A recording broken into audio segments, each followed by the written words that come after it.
આજના મુખ્ય સમાચારની શરૂઆત કરીએ તો મોદી સરકાર લાવશે નવી યોજના। ગુજરાતના પ્રવાસે આવેલા પીએમ મોદીએ સુરેન્દ્રનગરમાં જંગી સભા સંબોધી હતી।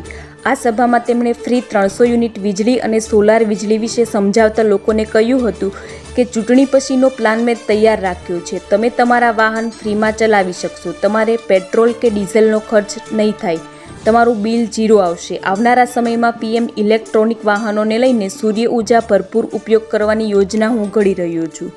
મિત્રો, બીજા સમાચારની વાત કરીએ તો લીંબુના ભાવમાં ભડાકો। ગુજરાતમાં અસહ્ય ગરમીના કારણે લીંબુની માંગ સૌથી વધારે છે, જેને કારણે હાલ અમદાવાદની વાત કરીએ તો લીંબુનો હોલસેલ ભાવ પણ 100 રૂપિયા કિલો કરતાં પણ વધી ગયો છે।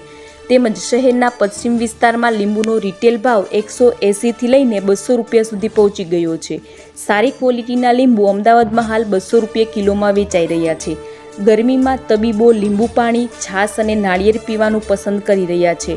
તેવામાં એક લીંબુ રૂપિયા 15થી 20માં પડી રહ્યું છે। લીંબુ પાણી, નાળિયેર પાણી અને છાશ મોંઘી થઈ ગઈ છે। બીજા સમાચારની વાત કરીએ તો જો તમે નિવૃત્તિ પછી એટલે કે 60 વર્ષ પછી દર મહિને માત્ર 210 રૂપિયા જમા કરીને મહત્તમ 5000 રૂપિયા પ્રતિ માસ પેન્શન મેળવી શકો છો અને આ સરકારી યોજનાનું નામ છે અટલ પેન્શન યોજના, જેમાં દર મહિને ખાતરીપૂર્વક પેન્શન આપવામાં આવે છે। વર્તમાન નિયમો અનુસાર જો તમે દર મહિને 5000 રૂપિયા પેન્શન મેળવવા માંગતા હોય તો તમારે દર મહિને 210 રૂપિયાનું રોકાણ કરવું પડશે, અથવા તો જો તમે દર મહિને 1000 રૂપિયા પેન્શન મેળવવા માંગતા હોય તો તમારે દર મહિને માત્ર 42 રૂપિયાનું રોકાણ કરવું પડશે, જ્યારે આ યોજનામાં 60 વર્ષ સુધી રોકાણ કરવાનું હોય છે।